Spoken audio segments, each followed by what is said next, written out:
یہ لیلۃ القدر میں فرشتے کیوں آتے ہیں اور جبریل امین؟ اس لیے کہ بظاہر زمین سے بہت افضل تو سدرۃ المنتہا ہے، پھر جبریل امین ہر سال آتے ہیں اور لیلۃ القدر میں آتے ہیں۔ اور کیوں آتے ہیں؟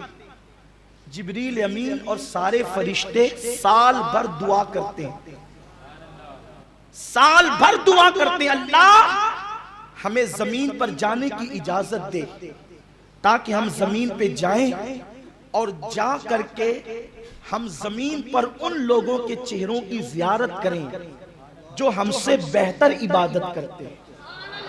یہ کون کہہ رہا ہے؟ یہ جبریل امین کہہ رہے ہیں۔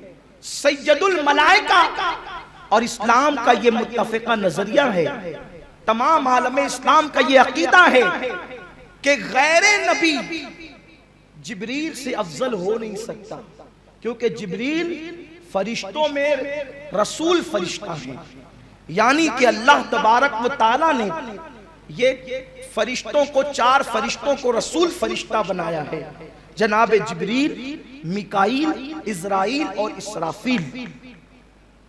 اور یہ لوگ انبیاء کرام کے بعد مرتبہ رکھتے ہیں، لیکن غیر نبی ان کے برابر نہیں ہو سکتا، یعنی جبریل کے برابر۔ اور جبریل امین کہتے ہیں اللہ ہمیں ان کی زیارت کے لیے جانے دے، ان کے دیدار کے لیے جانے دے جو ہم سے بہترین عبادت کرتے ہیں۔ اور جبریل امین اور سارے فرشتے سال بھر دعا کرتے ہیں تو اللہ سال میں ایک مرتبہ شب قدر میں ان لوگوں کو زمین پہ بھیجتا ہے کہ اب جاؤ اور جا کر ان کی زیارت کرو جو تم سے بہتر عبادت کرتے ہیں۔ نماز کی اہمیت اپنی جگہ، نوافل کی کثرت اپنی جگہ، ذکر و اذکار کی کثرت اپنی جگہ، میں اس کا منکر نہیں، لیکن شب قدر کا مقصد سمجھنا ہوگا۔ شب قدر میں فرشتے کس کی زیارت کے لیے آتے ہیں؟ سلام ہی حتی مطلع الفجر، وہ سلام کس پہ پڑھتے ہیں؟ وہ سلام کس پہ بھیجتے ہیں؟ وہ ملاقات کس سے کرتے ہیں؟ وہ کن لوگوں کے ہاتھوں میں اپنے ہاتھ دیتے ہیں؟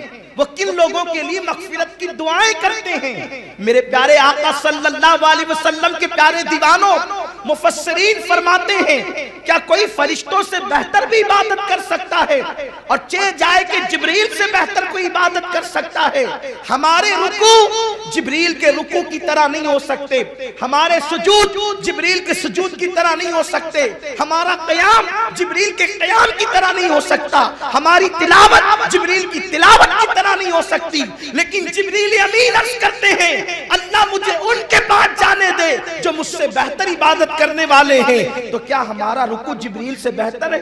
ہمارے رکوع میں تو دکان کا خیال، مکان کا خیال، بچوں کا خیال، بیوی کا خیال، افطاری کا خیال، سحری کا خیال، اس کا خیال، اس کا خیال، اور العیاذ باللہ اب تو حالات یہ ہے اپنی نمازوں میں موبائل کا خیال، بجتی ہوئی رنگ کا خیال، ٹون کا خیال، اور واٹس ایپ آتے ہوئے میسیجز کا خیال، کچھ لوگوں کو تو فلموں کا خیال، کچھ لوگوں کو تو دوستوں اور یاروں کا خیال۔ ارے یہ بھی کوئی نماز ہوئی؟ میرے آقا علیہ السلام تو فرماتے ہیں لا صلاۃ الا بحضور القلب، وہ نماز ہی نہیں ہے جس میں دل حاضر نہیں ہے۔ میرے پیارے آقا علیہ السلام کے پیارے دیوانوں، ہماری تسبیح بھی کوئی تسبیح ہے، زبان اللہ اکبر کہہ رہی ہے اور دل میں انانیت کے بت ہے، سب سے بڑا میں ہوں، اور زبان سے کہتا ہے اللہ اکبر، سب سے بڑا اللہ ہے۔ یہ نفاق نہیں ہے تو اور کیا ہے؟ یہ منافقت نہیں ہے تو اور کیا ہے؟ تو مسلمانوں مجھے بتاؤ آخر جبریل امین کو کون سی چیز زمین پہ لا رہی ہے کہ میرے اللہ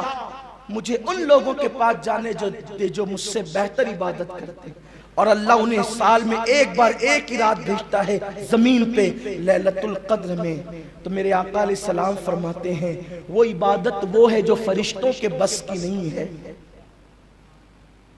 فرشتے ان عبادت گزاروں کو ڈھونڈتے ہیں۔ کون عبادت گزار؟ جو بیماروں کی عیادت کے لیے جاتے ہیں، ان عبادت گزاروں کو ڈھونڈتے ہیں۔ فرشتے ان لوگوں کو ڈھونڈتے ہیں جو اپنے منہ کا لقمہ تر اپنے منہ سے روک کر کسی اور کے منہ میں ڈال دیتے ہیں۔ فرشتے ان عبادت گزاروں کو ڈھونڈتے ہیں جو اپنی ضرورت پر دوسروں کی ضرورت کو ترجیح دیتے ہیں۔ فرشتے ان عبادت گزاروں کو ڈھونڈتے ہیں جو لوگوں کا دل زبان سے شعلے برسا کر کے توڑتے نہیں ہیں بلکہ پھول برسا کر کے جوڑ دیتے ہیں۔ فرشتے ان لوگوں کو ڈھونڈتے ہیں گویا کہ جو اپنے لیے عید کے کپڑے بعد میں بناتے ہیں، پہلے محلوں کے مفلسوں کو کپڑے پہناتے ہیں۔ فرشتے ان عبادت گزاروں کو ڈھونڈتے ہیں جو اپنے گھر میں افطار کے پھل بعد میں لاتے ہیں، پہلے غریبوں کے گھر پہنچاتے ہیں پھلوں کو۔ یہ عبادت تو جبریل کے بس میں نہ تھی، یہ عبادت تو فرشتوں کے بس کی نہ تھی، اس لیے کہ جبریل کھاتا ہی نہیں تو خود بھوکا رہ کر کے دوسروں کو کھلانے کا فعل کیسے کرتا؟ فرشتے تو خود کھاتے نہیں تو دوسروں کو کھلانے کا فعل کیسے کرتے؟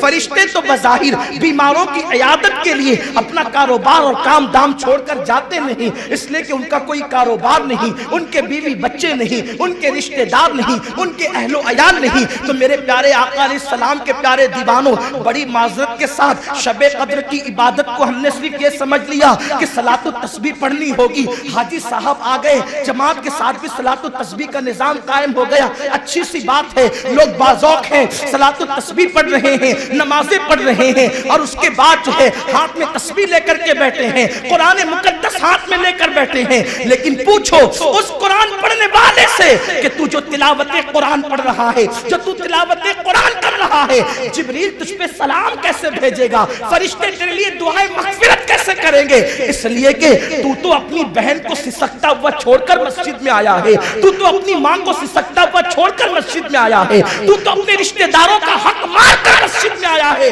وہ عبادت جس کے لیے فرشتے تمہارے چہروں کی زیارت کے لیے بے چین تھے، ان عبادتوں کو چھوڑ کر کے تم رسموں کے پابند بن کر اپنے آپ کو عبادت گزار سمجھتے ہو۔ میں تم سے پوچھنا چاہتا ہوں میرے پیارے آقا علیہ السلام کے پیارے دیوانوں، فرشتوں تو ان کو ڈھونڈتے ہیں کہ جو اللہ کے بندوں کی دل جوئی کرتے ہیں، جو غریبوں کو نوازتے ہیں، لوگوں کا دل جوڑتے ہیں، جو اللہ کی مخلوق کی خدمت کرتے ہیں۔ بتائیں ہم نے شب قدر میں یہ کتنا کیا؟ ہم نے اپنے لیے تو 5 لباس سلائے، لیکن پڑوس میں کوئی یتیم کا بچہ ہوتا ہے، ہم نے اس کے لیے کیا انتظام کیا؟ ہم نے اپنے بیٹے کے لیے تو اس کی فرمائش کے مطابق سارے لباس رکھ دیے، لیکن پڑوس کے اندر جو یتیم تھا اس کے لیے کون انتظام کرے گا؟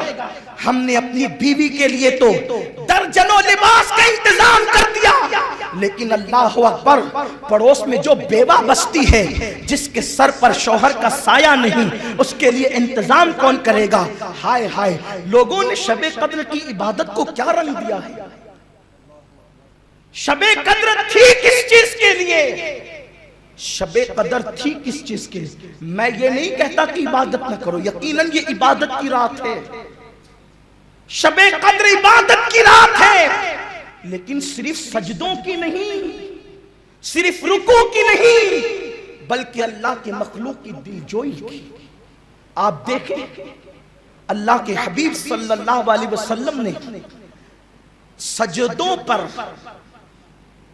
اور نفل نمازوں پر اور تلاوت قرآن پر مخلوق کی خدمت کو کس طریقے سے اہمیت دی ہے۔